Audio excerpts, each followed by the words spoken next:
O que o mundo temia se tornou realidade.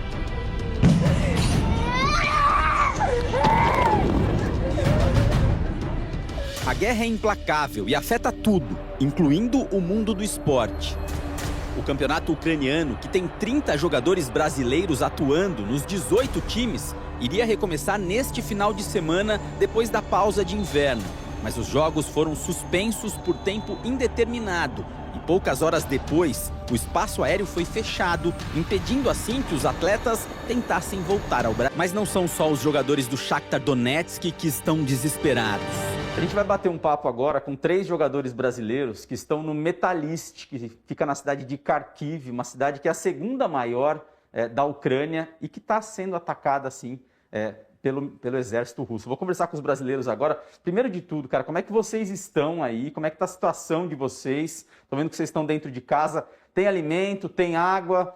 Isso é o mais importante que a gente precisa saber de vocês agora. Estamos no mercado agora, né? E já tinham bastante prateleiras, né, lá no mercado vazio.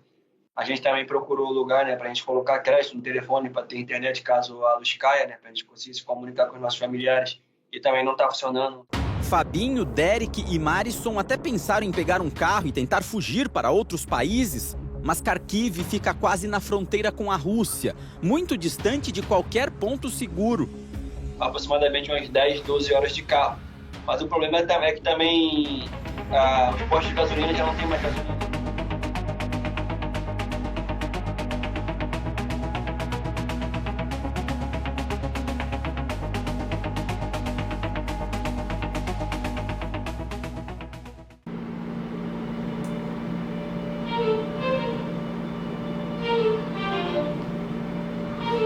No mundo do esporte, pessoas de diferentes lugares do planeta se unem pela paixão e determinação. Este documentário conta a história emocionante de um atleta de Belfort Roxo que acabou envolvido na guerra entre Ucrânia e Rússia. Vamos conhecer como Fábio Freitas enfrentou os desafios e seguiu seu sonho, mesmo em tempos tão difíceis. Assim, cara, eu sempre gostei de jogar futebol e no início, né, quando eu era mais novo, eu tinha vontade de seguir a carreira militar, entendeu? Só que eu gostava muito de jogar futebol e lá na Chatuba sempre teve muitos projetos, escolinhas assim, e aí eu comecei a jogar, né, nessas escolinhas assim, e aí sempre tinha um ou outro treinador que falava que eu levava jeito mesmo, que eu poderia seguir carreira, que ia dar certo e tal, e sempre me apoiaram e me levaram para fazer teste em alguns clubes assim. Entre 7 e 8 anos, aí eu fiz o primeiro teste no Vasco. Eu fui aprovado, né? Só que depois eu não tinha mais dinheiro de passagem para poder ir, né? E eu fiquei muito triste com a situação, né? E eu tive que ficar na escolinha lá da comunidade mesmo. Foi quando eu recebi uma bolsa para estudar na escola Raquel Rechuem, que é em Mesquita, né? Joguei campeonatos de futsal ali e aí fui chamado para ir pro Botafogo fazer uma avaliação, né? Lá no Botafogo. E aí também foi aí que eu não fui aprovado no Botafogo, eu fiquei muito triste, né? Eu estudava no Colégio Dom Pedro I, lá em Mesquita mesmo, né? E tem aqueles campeonatos intercolegiais ali, né? Que são as escolas do município ali, da cidade. E aí, nosso time tinha um time legal, né? Porque já era todo mundo criado junto, assim, estudava junto, jogava futebol junto na rua. E nós fomos para a semifinal e fomos eliminados por essa escola, né? Pelo Raquel Rechuem. E aí o treinador, que era professor de educação física, chamado Ronaldo, me deu uma bolsa de 100%. Para jogar os campeonatos intercolegiais que a escola disputava por lá, né? E aí eu fui e foi muito legal, gostei muito, mano. Fiquei um tempo legal lá na escola. Cara, primeiro o clube foi um projeto que é clube também, né? Foi aqui, comecei aqui na Bahia, né? Depois de eu não ser aprovado no Botafogo, eu vim aqui pra Bahia, fiquei um tempo, né? Que é um projeto, mas já é um tratamento na época, né? Já tinha um tratamento de clube, disputava campeonatos que clubes disputavam, né? Até eu ir pro Vasco. Eu saí da Bahia e aí era pro Porto Sul, né? Eu fui pro Porto Sul, só que eu não estudava muito, né? Meu pai pegava no meu pé com a situação de escola e futebol e tal. E aí eu não tava com notas legais. E aí meu pai me tirou do futebol e eu não fui pro Porto Sul. E aí depois eu tive a situação de ir pro Nova Iguaçu também, né? Fiquei um tempo lá. Só que por conta de escola, meu pai não queria saber, né? Eu tinha que estudar e jogar futebol. Só que eu só queria jogar futebol. E aí meu pai sempre me cortava essa situação, né? E aí eu comecei a conciliar os dois, né? O futebol e a escola. Comecei a tirar notas legais assim. E aí eu fiquei e depois eu fui pro Vasco. Meu pai sempre pegou muito no meu pé, né? No meu pé e das minhas irmãs com questões escolares, né? Minhas irmãs até hoje, cara, graças a Deus, elas fazem faculdade, são estudiosas pra caramba e tal. Eu que também, graças a Deus, consegui seguir o meu caminho no futebol, né? E aí meu pai sempre pegava no meu pé, que ele pegava, a época era boletim, né? Ia na escola pegar o boletim, não tinha muita nota boa, algumas, outras não, e meu pai pegava no meu pé, ó, se você não tirar nota boa no próximo mês, vou tirar do treino. E aí eu não levava fé. E aí acabava que no outro mês eu não estudava, meu pai me tirava, e não tinha desenrolo com o clube, não tinha nada. Ele só me tirava até as notas ficarem boas, né? E sempre teve muitas pessoas que no meio do futebol me ajudaram, né? Viam que eu tinha potencial e sempre me ajudavam, me aconselhavam ao estudo, senão eu tentava te tirar e tal. Foi assim que até eu chegar no Vasco foi assim. E aí, graças a Deus, eu consegui conciliar os dois e fiquei tranquilo, mas... Joguei contra o Vasco, né? Campeonatos cariocas de base, assim, né, cara? E vi os meninos chegando e sempre minha vontade foi sempre estar lá. Tipo, pô, eu quero chegar lá, eu quero estar lá, eu quero viver isso, sabe? E eu sempre tive esse sonho, sempre, tipo, eu sentia dentro de mim que eu era capaz, sabe? Que eu podia, mano. E quando eu cheguei lá foi uma realização de um sonho, não só pra mim, mas como pra minha mãe, pra minha família ali, que também sonhava o meu sonho, né? Acabava sonhando o meu sonho no meu dia a dia ali, sabe? Tenho muitos jogadores, né, de muita qualidade no profissional, quando eu fazia a transição, né? E pra mim era muito difícil, né? Só que a gente, quando é jovem, a gente não entende, a gente só quer jogar, né? A gente acaba respeitando, mas por dentro a gente fica meio chateado, isso é normal do ser humano. E eu, naquele momento ali, eu ficava chateado, porque eu queria jogar, né? Todo mundo, toda hora, sempre a gente quer jogar, na verdade. E chegou um momento que eu falei pra minha mãe, que eu tinha 17 anos, eu falei, mãe, eu quero viver normal, eu quero ser um jovem normal, sabe? Quero poder sair, quero poder curtir, quero estudar, quero, sei lá, fazer um curso, alguma coisa e ter normal, porque eu tô jogando futebol aqui, eu viajo e tal, fico longe da família bastante, e acaba que eu não tenho essa vida, né, que eu queria ter. Meus amigos saíam, essas coisas assim. E minha mãe me pega pelo braço e me leva, falou assim, vou te levar numa igreja pra fazer uma oração. Vamos lá na igreja que eu vou lá. Aí minha mãe me levou na igreja e eu não sei, eu não posso... Aí minha mãe me levou nessa moça e eu não sei se ela sabia que eu jogava bola ou se eu não sabia. Mas ela, quando eu cheguei lá, assim, né, era uma igrejinha no quintal no fundo do quintal dela. E ela, na hora que eu cheguei assim, ela já me levou lá pro fundo da igreja junto com a minha mãe e já começou a ungir minhas pernas, sabe? Ungiu muito minhas pernas e falando em línguas estranhas lá. E ela falou que vinha um senhor de cabelo grisalho, né? Que iria me tirar do país naquele momento ali, né? Iria me tirar do país, falou que via passaporte e tal. E minha mãe, depois da oração, meio que eu tô resumindo aqui o que ela falou, né? E quando terminou a oração, minha mãe falou, Fabinho, vai treinar. E aí eu, mesmo contra a minha vontade, né? Ali eu falei, eu vou. E fui treinar a semana. Afinal, por ser fominha, né, de bola, criança ainda, só queria jogar o tempo todo. Eu falei que acabou, falei, vou jogar. E eu joguei aquela final lá, contra o Vasco lá, né? E quando terminou o jogo, eu tava conversando com meus amigos dentro do campo, ali, né, ainda. E um senhor de cabelo grisalho, como essa moça disse, me chamou, ele tava lá em cima, na arquibancada lá, mandou um menino dentro do campo me chamar. Aí eu olhei pra arquibancada e ele mandou subir lá, né? Aí eu subi lá pra falar com ele perguntou de onde eu morava, de onde eu era e tal. Expliquei onde eu morava, ele falou que queria falar com a minha mãe. Ele tava com um português do lado dele lá, o nome do português é até Ventura. E falou que queria me levar pra Portugal. Aí eu falei, pô, quero ir, né? Só que eu não lembrava do que essa moça tinha falado pra mim, sabe? Eu não lembrava, eu tinha esquecido já. E aí fomos na casa da minha mãe de início, falou que eu não ia, né? Porque eu tinha acabado de perder meu pai tinha acabado de falecer, deveria ter uns 3 meses, se eu não me engano, meu pai faleceu. E não tinha ninguém, como é que eu ia pra Portugal sem minha mãe conhecer o cara, tipo, do dia pra noite e tal. Aí eu meio fiquei frustrado ali, meio chorando assim, né? O cara falou, beleza, hoje a senhora tá assim, mas amanhã eu volto aí 10 horas. Nós vamos almoçar em algum lugar e tal, vamos conversar, bater um papo, a senhora vai me conhecer, a senhora vai ver que eu sou um cara sério. Só que ali, tipo assim, a gente quando é criança, a maioria das crianças já passou por isso, né, que joga futebol. O cara fala, eu vou na tua casa, eu vou te ligar. E nunca liga, nunca volta, né, mano? E aí eu falei, pô, esse cara não vai voltar, mano. Esse cara não vai voltar, esquece. Perdi a oportunidade. Esquece. Aí fui dormir meio chateado com a minha mãe ainda, quando foi no outro dia, antes do horário do almoço, que eu boto nas 10h30 da manhã, 11 horas, ele chegou lá na minha casa de novo. Então o transfer já estava arrumado para almoçar com ele, né? Aí eu me animei, minha mãe se arrumou e tal, meu tio, né? Porque na época meu pai já tinha falecido, aí fomos almoçar e ele foi levar a gente para almoçar em São Januário, lá no Vasco mesmo, né? E aí apresentou tudo pra gente, presidente, todo mundo e tal, falou com a gente, nós almoçamos e minha mãe realmente viu que aquele cara era um cara que era sério e tal. E quando eu chego lá, eu chego muito empolgado, né, mano? Que eu nunca tinha saído do país, né? Todo jogador, creio eu, que todo jogador brasileiro sonha em jogar na Europa. Só que a gente não imagina que isso vai acontecer tão cedo, né? Eu, particularmente, eu não imaginava. Então, eu saí em maio daqui do Brasil, né, para ir para Portugal e voltei em dezembro. Por quê? Porque quando deu dezembro, né, a gente estava no Campeonato Nacional, Sub-20, e eu joguei alguns jogos no Profi, estava me destacando bastante. E aí eu tive a proposta para ir para o Sport em Portugal, né, pro time B lá. Só que aí aqui no Brasil, no final de 2015, o Roberto Dinamite estava assumindo a presidência do Vasco aqui. E o meu empresário na época, ele tinha muito contato com os caras lá, sabe, do Vasco lá, do Roberto. E aí os caras gostavam muito de mim, queriam que eu voltasse pro Vasco, mas já com contrato profissional, né, mano? E aí aquela ali foi a primeira decisão difícil da minha vida. Tipo, se eu ficava lá no esporte, né? Só que meu empresário iria voltar pro Brasil, então eu iria ficar sozinho, porque meu tio já tinha voltado, né? E eu ia ter que morar no alojamento do esporte sozinho lá, pra jogar no time B do esporte. Ou se eu voltava pro Vasco e realizava o sonho da minha mãe e da minha família, né, que são vascaínos, né? E aí aquela foi a primeira decisão difícil e eu, muito novo, por estar sozinho bastante tempo, né, eu decidi voltar pro Brasil e pro Vasco, já com contrato profissional.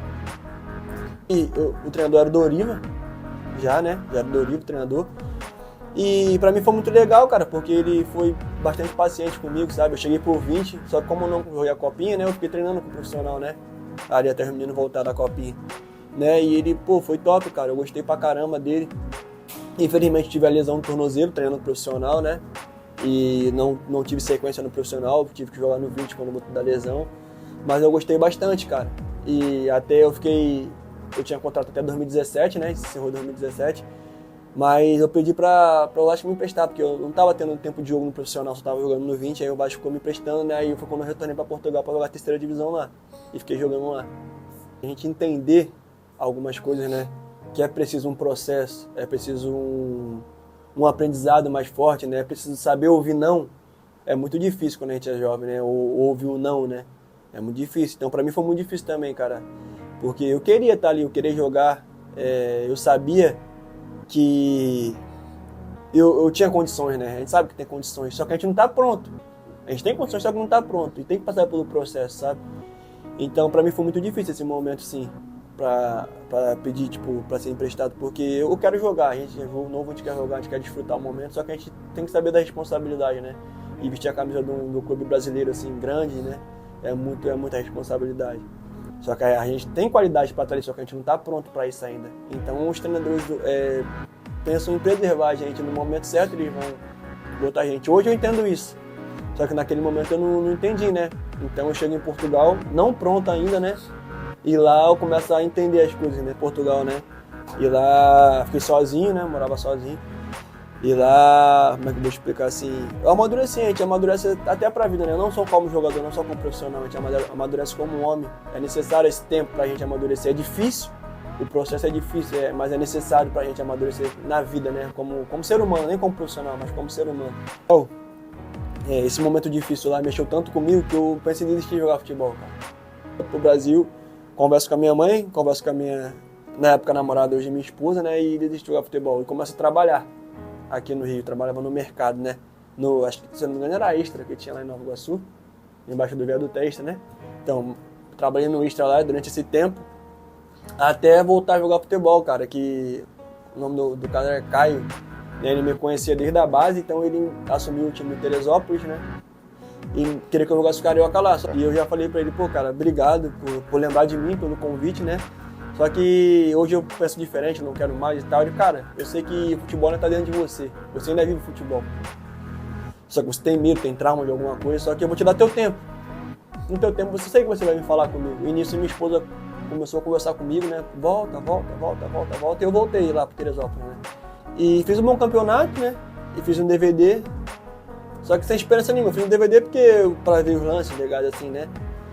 Quando um amigo de pelada, né, do campeonato de várzea, amigo do meu amigo, na verdade, era meu conhecido, só que ele era amigo do meu amigo, fala com esse meu amigo e fala, pô, mano, eu recebi uma proposta para fazer um teste lá no Metalist da Ucrânia, só que eu já fechei com o time aqui de Minas. Eu lembrei do Fabinho, cara, pô, você consegue falar com ele aí, ver se ele vai no meu lugar e tal. Aí esse meu amigo entrou em contato comigo, eu falei, pô, mano, me interessa e tal, e mandei meu DVD pro moleque e mandar pro cara, né, que tinha pedido pra ele lá. E o cara gostou muito do meu DVD, desse DVD que eu fiz no Teresópolis, né, mano. E falou pra eu ir pra lá. Só que eu falei, ele entrou em contato comigo, né, no WhatsApp e tal. Aí falou, pô, os caras gostaram muito de você, você tinha que vir pra cá. Aí eu falei, e aí, mas como é que é? Ele, pô, tem que comprar passagem e tal, você passando no teste, a gente te reembolsa o dinheiro da passagem, a gente não, né, o clube te reembolsa o dinheiro da passagem, te dá uma moradia e um salário. Aí eu falei, pô, irmão, muito obrigado, então, pra mim não dá, porque não tenho, eu não jogo mais futebol, não tenho mais condições de trabalho, pô, no mercado. Como é que eu vou tirar 4, 5 mil pra comprar uma passagem? Não tem. E eu não queria, né, tirar dinheiro da minha mãe, assim, pô, minha mãe passando mó sufoco lá com as minhas irmãs, dentro de casa sozinha, não tinha mais pai. E eu não queria mais isso, né? E aí ele falou, então beleza, né? E aí eu fui na minha mãe, um final de semana, que eu sempre vou na minha mãe final de semana, assim que eu tenho tempo. E aí, chegando na minha mãe tava conversando com uma amiga dela, né, que é da igreja, o nome dela é Sandra. E tava conversando ela, minha esposa e minha mãe, e eu conversando com meus amigos do outro lado da rua. A Sandra me chamou e falou, ó, Fabinho, Deus tá me incomodando pra falar com você aqui que você vai pra um país que tem a bandeira branca, azul e amarela. Teu passaporte tá em dia? Aí eu falei, pô, Sandra, não sei como é que tem um passaporte. Desde que eu vou pra Portugal, nem vejo mais meu passaporte, nem onde tá, a verdade é essa. Então você vê teu passaporte, regulariza seu passaporte, que Deus tá me incomodando pra falar isso pra você. Aí eu falei, amém. E tipo, em questão de dias, mano, esse amigo entrou em contato comigo, só que eu não lembrava. Juro por Deus que eu não lembrava dessa situação que ela tinha falado comigo, né? E depois em casa, aí o cara falou comigo sobre a passagem e tal, eu falei que eu não tinha condições, e aí minha esposa me lembrou dessa situação acontecendo por toda a minha mãe, né? Eu falei, pô, realmente é muita coincidência. Pra gente, né, tipo, muita coincidência. Aí, bandeira da Ucrânia, amarela e azul, a mulher falou branca, azul e amarela. Então já começa a bater uma coincidência ali. E eu falei, pô, se realmente é da vontade de Deus e ela for usada por Deus, Deus vai fazer acontecer, né? Porque Deus, quando Ele fala, Ele faz, né? Deus não é menino, Deus fala e cumpre a promessa dele na nossa vida, né? E aí, passado o tempo, alguns dias também, o rapaz dono da padaria lá, o Toninho, né? Os íntimos chamam ele de Toninho, o nome dele é Antônio. Eu fui lá comprar pão e ele perguntou como é que tava a minha situação no futebol e tal. Eu falei, pô, cara, pra ir jogar futebol e tal. Recebi até uma proposta de fazer um teste lá na Ucrânia. Só que o cara queria que eu pagasse a passagem e eu não tenho condições, cara. Se eu tivesse até aí, mas não tem condições. Ele, quanto é a passagem? Eu falei, pô, não tenho ideia. Ele, vamos pesquisar aqui? Eu falei, vamos. Isso com o pão na mão, pra pagar o pão pra ele lá, né? Aí ele pesquisou, pô, cara, tá tanto. Deixa eu falar com esse cara aí. Aí eu dei o telefone pra ele falar com o cara, ele falou com o cara, ele falou, Fabinho, tu vai amanhã então, vou comprar tua passagem aqui. E eu fiquei meio sem acreditar, ele falou, vamos lá, pega o teu passaporte, vamos comprar essa passagem. Aí eu peguei um passaporte, eu comprei uma passagem, eu voltei e falei com a minha mãe ficou sem acreditar, minha mãe, minha esposa, todo mundo ficou sem acreditar, né? E no outro dia eu embarquei pra Ucrânia, cara. Do dia pra noite, irmão. Como eu falei, tipo, eu tinha certeza assim, tipo, se fosse da vontade de Deus, mano, Deus faz.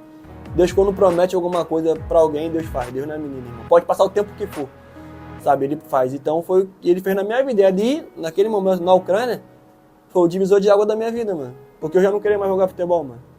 Sabe? Eu tinha aquele sonho dentro de mim, como o cara do Teresópolis tinha falado anteriormente, né? Que eu tinha aquele sonho, aquele desejo dentro de mim. Só que eu já não acreditava mais, sabe, mano? A gente passa tanta coisa, tanta dificuldade no início que a gente não, às vezes, não são todos que passam, vamos ser sinceros, não são todos. Alguns passam, e eu fui um desses que passei, né? Que a gente fica meio desanimado, desacreditado, sabe? Até as pessoas da nossa família mesmo às vezes não acreditam na gente, mas, né? Já tava, eu acho, né? Não tenho certeza, mas eu acho que naquele momento ali que eu tava trabalhando, minha mãe já não tinha mais esperança que eu voltaria a jogar futebol, minha família, sabe? Não tinha. Mas aí Deus fez e continua fazendo até hoje, graças a Deus. Eu chego na Ucrânia, cara, da mesma forma que eu cheguei em Portugal. Parecia um menino, mano, de 17 anos, só que eu já tinha 21, 22, já tinha 22. Parecia um menino de 17 anos, tipo, pra mim era tudo novo, né? Em Portugal eu não tinha visto a neve ainda. Quando eu cheguei em fevereiro na Ucrânia, mano, a cidade, o país estava coberto por neve, muito frio, mano. Muito frio, e aquilo foi, tipo, chocante pra mim, sabe? Eu falei, caraca, mano, agora eu vou jogar na neve. Eu cheguei numa quarta-feira, lá. Na quinta-feira de manhã eu treinei com o time B. Treinei no time B na quinta e na sexta. No sábado eu tinha amistoso. Joguei amistoso, fiz 2 gols. E o treinador, o diretor, o presidente do time principal tava lá, né? E aí eu joguei e fui pra casa, né? Pro apartamento que eu ficava lá. E quando eu cheguei no apartamento, o cara que me levou me ligou. Que ele falava russo e falava português, né? Aí me ligou e falou que o treinador do time principal queria que na segunda-feira eu me apresentasse no time principal. E iria me dar mais uma semana, né, no time principal para ver como é que eu iria me sair. E aí eu treinei na segunda, na terça, na quarta-feira amistoso do time principal. Eu faço mais um gol, assistência. E vou pra casa. Quando eu chego em casa na quarta-feira depois do amistoso, o cara me liga de novo. Ó, amanhã de manhã você se apresenta, vamos cortar o cabelo, que você vai assinar um contrato. Ah, mano, você é doido. Tipo, como é que eu vou te explicar assim, cara?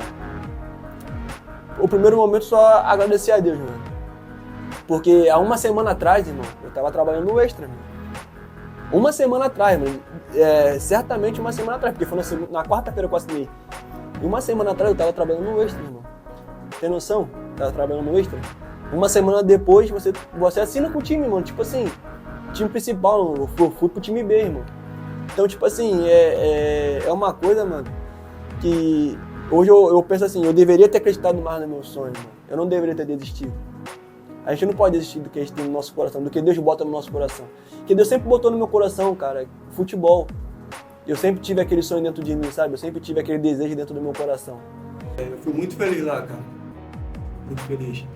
Um país legal demais, bom pra morar. E tava vivendo um momento muito bom profissional também, sabe? No início, né, eu joguei pouco na primeira passagem lá, né? Joguei, se não me engano, 7 jogos só. E depois acabo indo com o time da primeira divisão, o Olympique, que na época o Metalista estava na segunda, né, quando eu cheguei. Fui pro time da primeira, e não subimos, com o Metalista não subimos nesse ano. E eu acabei indo pro Olympique da primeira divisão, né? É onde eu tenho mais destaque, né? Tenho mais minutos jogados ali. E aí começa a entrar em sessão, começa a aparecer propostas legais, tanto do Brasil quanto de outros times de fora, né? E eu volto o Metalista no ano seguinte, 2 anos depois. 2 anos depois sobe, né? Eu recebi a proposta de voltar. E eu escolhi voltar pro Metalista, porque foi onde eu fui muito feliz ali, cara. Mesmo sem ter muito tempo de jogo no início da carreira ali no Metalista, eu fui feliz, né? Mas foi um dos melhores momentos da minha vida profissional, sem dúvida, foi lá no Metalista. Se não for o melhor, creio. Quando eu volto, já volto, vamos falar nas línguas portuguesas, né, do Brasil, assim, já com mais moral, né? Já volto outro jogador, mais rodado, como você disse, assim, mais visto, né? Pela mídia, a gente já tem uma moral ali. Então, já volto jogando, já volto titular, já volto bem, assim, com a moral dentro do time, da equipe. O meio da temporada lá, né, para por causa do frio, né? E aí, em dezembro, eu volto pro Brasil, que é o meio da temporada lá. Aquelas férias, né, que no final do ano lá. E eu volto pro Brasil, e a gente tem aí um mês, né? E volto com a minha esposa, os brasileiros voltam com as suas esposas também pra cá. E quando dá, eu não lembro a data certa que eu fui pra Turquia fazer a pré-temporada. Mas foi dentro de janeiro ali, dia 10 ou dia 15 de janeiro mais ou menos. Viajei pra Turquia, o time já tava lá, eu fui direto, né, do Brasil pra Turquia. Desculpa. E quando eu chego lá, tipo, dentro de uma semana assim, no meio de uma semana assim, minha esposa e minha mãe começam a falar, minha esposa ficou no Brasil, né? Que eu falei pra ela, pô, não vai pra lá agora porque vai ficar um mês lá sozinha, no frio, né? Início de ano lá é muito frio na Ucrânia. Então eu falei pra ela, pô, fica aqui, eu vou pra Turquia, quando a gente voltar da Turquia, você viaja, vai estar sozinha, vai, pô, ficar no Rio mais um tempo com a tua família também. Aí concordamos assim nessa conversa. E aí eu fui pra Turquia, e quando eu chego lá, ela começa a me mandar mensagem, minha esposa e minha mãe.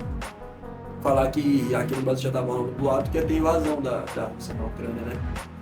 E eu falei, pô, cara, aqui não tá tendo, ninguém tá falando nada. Tá todo mundo de boa, normal aqui, creio eu que deve ser burburinho da mídia. Ela fala, tá bom, mas fica ligado aí e pergunta pra alguém. Eu fui falar com o pessoal lá do clube e eles falaram que não tinha nada e tal, que tava de boa, que não tinha problema nenhum, que sempre isso acontece, né? Eles sempre falam que vai, mas nunca vão. Aí eu passei isso pra minha família, falei, ó, não tá tendo boato nenhum, até cheguei a perguntar aqui, mas não tem assunto nenhum, tá de boa, a princípio tá de boa, beleza. Quando acaba a pré-temporada, nós voltamos pra Ucrânia, que a gente desembarca no aeroporto, eu já achei estranho porque quando a gente desembarcou, já tinha o pessoal do exército lá com farejador e tal, os caras fortemente armados com AK, fuzil. E ali eu e os moleques brasileiros que estavam lá já tinha meio estranho, porque, pô, a gente nunca viu aquilo ali no aeroporto, sabe? E aí ficamos assim, mas fomos pra casa, voltamos pra Ucrânia no sábado, domingo foi folga, a gente treinava segunda, terça, eles treinavam durante a semana que no sábado a gente pegava o Shakhtar, o jogo de volta, né, do segundo turno em casa. E aí, domingo folga, treinamos segunda, terça, quarta.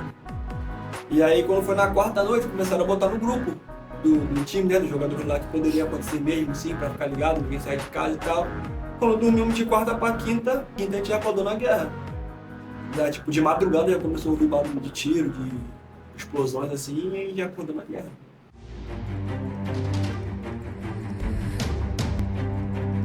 Em 2014, protestos massivos tiraram o ex-presidente da Ucrânia, Viktor Yanukovych. Ele era o parceiro de Putin que havia se recusado a fazer acordos comerciais com a Europa. No mesmo ano, Putin invadiu e anexou a Crimeia à Rússia. Meses depois, Petro Poroshenko foi eleito presidente na promessa de reduzir a corrupção, mas os críticos apontam que ele não conseguiu implementar nem mesmo reformas modestas. E aí entra o atual presidente da Ucrânia, Volodymyr Zelensky, que não é um político de carreira, mas sim um ator e comediante. Em 2015, ele estreou no papel principal da série de televisão Servant of the People, ou Servo do Povo. Na série, ele faz o papel de um professor de história que viraliza na internet após criticar a corrupção do governo e acaba virando presidente do país. Em 2019, ele cria um partido com o mesmo nome da série, se candidata a presidente e ganha as eleições. Sem o controle russo sobre a Ucrânia, o país toma outro rumo e, ao que tudo indica, iria entrar para a OTAN, a Organização do Tratado do Atlântico Norte. A OTAN é uma aliança de cooperação militar criada em 1955 pelos países pró-capitalismo com o objetivo de se protegerem contra ataques de outros países. Em resposta a isso, a União Soviética criou o Tratado de Varsóvia no mesmo ano, assinado na Polônia, com outras 7 repúblicas socialistas. Mas o Tratado de Varsóvia acabou junto com a União Soviética, enquanto a OTAN continuou expandindo. E é exatamente isso o porquê do Putin estar invadindo a Ucrânia agora. Se a Ucrânia entrasse para a OTAN, seu plano de reconquistar o território perdido ficaria ainda mais difícil. E pior ainda, colocaria tropas da OTAN nas divisas com a Rússia. Desde 2021, mais e mais tropas já vinham se formando próximo à fronteira com a Ucrânia, mas Putin negava qualquer intenção de invadir. Até que há algumas semanas ele fez suas demandas, e uma das principais era que a OTAN parasse de expandir e que movesse suas fronteiras militares de volta onde estavam em 1997, longe da Rússia. As forças do Oeste recusaram e, ao invés disso, reforçaram as fronteiras. Então, em 24 de fevereiro, Putin oficialmente invade a Ucrânia. Até o momento foram milhares de mortos, cidades invadidas, protestos ao redor do mundo e governos de diversos países condenando os atos de Vladimir Putin e ajudando a Ucrânia. Mas mesmo assim, todos estão tomando ações com cautela. A Rússia possui o maior poderio nuclear do mundo, e a maneira como o Oeste está tentando controlar isso é com sanções econômicas, ao invés de matar a iniciativa com tiros e bombas, matando de fome e sede. E aí já não tinha mais o que fazer, não tinha mais como sair, e já tinha fechado o aeroporto, aí foi ver gasolina, já tinha acabado gasolina nos postos, e aí não tinha mais como, era só orar, né, a Deus, pedir direção para poder sair tranquilamente de lá. Eu dormi tranquilamente, né, nessa madrugada de quarta para quinta. Só que aí o Derek, né, um amigo meu que estava lá comigo, ele era um condomínio, né, de apartamentos e tal, e ele morava num bloco mais para lá, né, um pouco mais distante da minha casa. E o outro brasileiro, o Márcio, morava porta de frente com a minha, sabe, no mesmo andar. E aí o Derek falou, mano, como as meninas não estão aqui, eu vou ficar lá com vocês lá, ficar geral perto. Eu falei, não, de boa, vamos lá para casa então. E ele foi ficar lá em casa, né, e aí a gente jantou de boa e fomos dormir. Sendo que quando foi muito cedo, se não me engano, era entre 6 e 7 horas da manhã ali, o Márcio começou a bater na minha porta lá de casa, né? Eu tomei um susto, porque já tava com esse boato, eu falei, mano, o que deve ser? Aí eu olhei no olho mágico, era ele, eu abri a porta e falei, o que foi, cara? Essa hora tu bateu na porta, eu tenho treino de tarde. Eu falei, não, tá escutando os tiros não, bom? Eu falei, não escutei nada, mano. Eu, não vou ficar na casa sozinho não, vou ficar aqui também. Eu falei, então entra aí, tranquei a porta e ficamos de boa. Só que durante a manhã, sabe?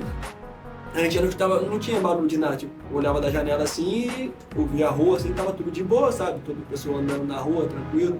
Só que eu já tava recebendo muita mensagem da mídia do Brasil, tipo, a maioria das emissoras, se não forem quase todas, me mandando mensagem, tipo, no WhatsApp, no Instagram, tipo, muita gente mandando mensagem. Eu não sabia, eu falei, cara, o que tá acontecendo, cara?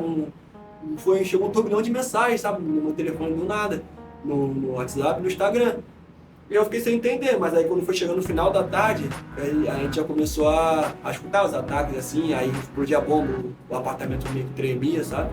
E aí foi que a gente começou a ficar mais aterrorizado com tudo que estava acontecendo lá. O único contato que a gente teve foi com o pessoal do clube, que em todo momento estava orientando a gente, né? Os brasileiros, os estrangeiros do clube. Eles em todo momento estavam orientando a gente, né? O que fazer, o que não fazer e o que fazer. E com a nossa família aqui. E porque o pessoal da mídia só queria saber o que estava acontecendo, sabe? Eles não queriam, tipo assim, realmente não estavam se preocupando em ajudar. Eles estavam se preocupando em saber o que estava acontecendo lá para dar notícia aqui, sabe? E isso tava meio que irritando a gente, porque, pô, a gente tá aqui num momento difícil, cara, mas a gente ia ficar parando para dar entrevista, para dar mensagem.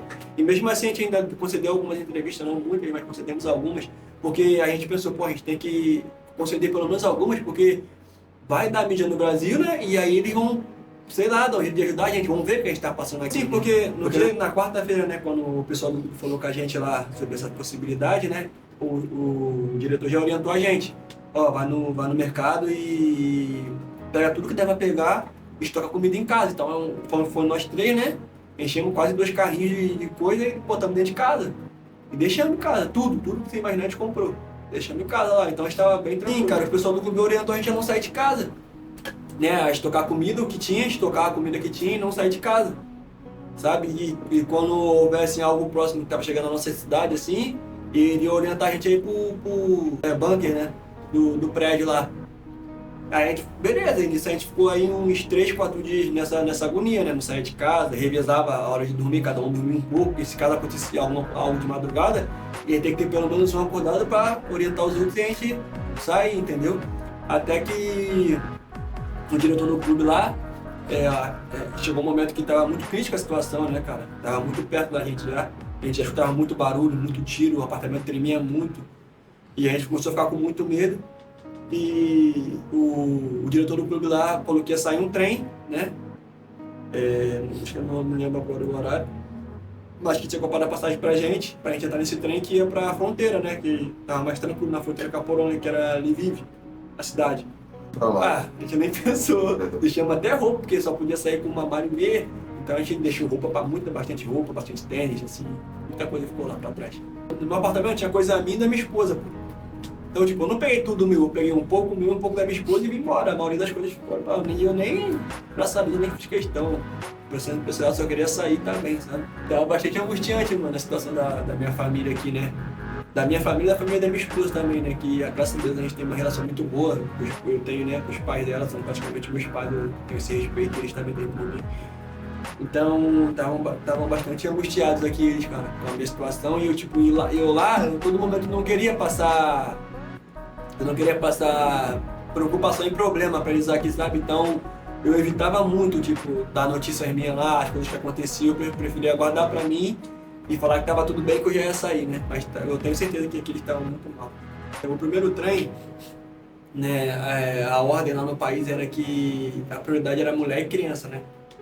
E não tinha essa que você jogava num time grande, se era jogador, se era famoso, né? Todo mundo era igual naquele momento. Então, o que acontece? A ordem era criança e mulher e criança, né? Então, quando a gente vai para pegar o primeiro trem, né, que a polícia pega a gente no condomínio e leva a gente até a estação. A gente vai escoltado pela polícia, né, até a estação. Quando a gente chega na estação, o primeiro trem era 11 horas da noite. E a gente não consegue entrar, porque tinha muita gente, muita criança, os policiais lá batendo, não queria saber, então a gente nem conseguiu nem chegar na porta do trem. E tinha outro trem 10 horas da manhã. E foi a mesma situação, nós não conseguimos entrar no trem, nem chegar perto. E tinha outro trem 2 horas da tarde, e foi quando eu junto com o Derek falamos assim, irmão, se a gente não conseguir entrar nesse trem, vamos voltar pra casa. E a gente fez o que Deus quiser, porque pô, a gente deve estar exposto numa estação de trem. A qualquer momento, Deus me livre, igual os caras estão atacando só onde tem mais gente, onde tem mais pessoas. Então, como isso tem mais pessoas, resumindo, a estação de trem é um alvo muito bom pra eles, né, pra fazer um ataque. Então a gente não pode ficar aqui também, aqui exposto a isso. Então se der 2 horas a gente não conseguir, mano, vamos voltar pra casa e ficar em casa. Aí combinamos isso. E aí quando deu 2 horas, graças a Deus a gente conseguiu entrar no trem, não conseguimos sentar, né, no banco, sentamos no chão ali, mas conseguimos ir até a fronteira, graças a Deus lá. E aí foram 12 horas dentro do trem, até a fronteira. A aflição, né, porque o trem ia passando de cidade em cidade, a gente escutava muito barulho de tiro, muita bomba. E a gente dentro do trem, sem saber qual cidade a gente estava, né? Até o ponto final, a gente muito angustiado ali, muito aflito. E aí foram horas, tipo assim, aterrorizantes pra gente ali dentro do trem, cara. Até chegar à fronteira lá. Quando a gente chegou na fronteira, né? Na fronteira já não tava tendo não tava tendo ataque, na verdade. Então já tava ali mais tranquilo, mas ainda era no país, né? Então a gente pensava só em sair do país, né? Chegamos na fronteira, a gente ficou um pouco mais tranquilo, porque a gente já não escutava muito tiro, muita bomba, escutava, mas a gente, era muito longe assim, o barulho, era muito distante. Não era igual a gente escutava quando estava em casa, era muito distante, então a gente já ficou um pouco mais, conseguiu ficar mais tranquilo ali, descansar um pouco, né, até a gente ir para a Polônia. Então, irmão, graças a Deus, a gente foi abençoado por Deus também nessa saída, porque as nossas esposas estavam em grupos solidários, né, que fizeram muito grupo solidário, né. Então a minha esposa do Derek estavam nesses grupos aí, né, e aí tinha uma brasileira no grupo que morava na Polônia, né, e a gente estava bem colado na Polônia ali. E aí o marido dela era polonês e trabalhava na fronteira, né, e ela entrou em contato com a minha esposa, né, aí pegou nosso contato e falou que o marido dela ia buscar a gente lá, no hotel que a gente estava, né. E a gente ficou meio sem acreditar, assim, no primeiro momento, mas depois ela ligou de vídeo e tal. Aí o esposo dela foi e buscou a gente na fronteira lá no hotel e atravessou, porque ele tinha livre acesso, né? Porque ele trabalhava na fronteira e ele era polonês. Então para ele entrar no país, na Polônia, era tranquilo. Entrou com a gente lá e de boa no país. Então a gente foi agraciado por Deus nesse momento, essas pessoas. Tipo, no caminho para a Polônia, o telefone do Derek começou a tocar, um número desconhecido. A gente não sabia quem era e desligou, né? Porque a gente estava na rua, já estava sem internet, né? E o telefone dele estava no número desconhecido, a gente meio que desconfiou de alguma coisa assim, ficou meio assustado, aí ele atendeu, e era o Léo, o empresário, né, mora nos Estados Unidos lá. Aí o Léo falou que estava disponibilizando já dele pra gente lá na Polônia. Aí a gente ficou já mais tranquilo ainda. Ele estava também no grupo solidário, que a esposa do Derek estava. E aí ele estava falando ali, né, que precisava de ajuda, a esposa do Derek falou, contou a situação. Ele respondeu ela e ela falou, eles estão chegando na Polônia. Aí passou nosso contato. Aí foi quando ele entrou em contato com a gente, né? Tipo, foi coisa de Deus mesmo, né? De sair, porque a gente tava sem pé, sem cabeça, né? A gente não sabia o que fazer mais. Ele alugou lá o aeroporto privado lá, né? Pra gente. Aí a gente foi pra casa da brasileira.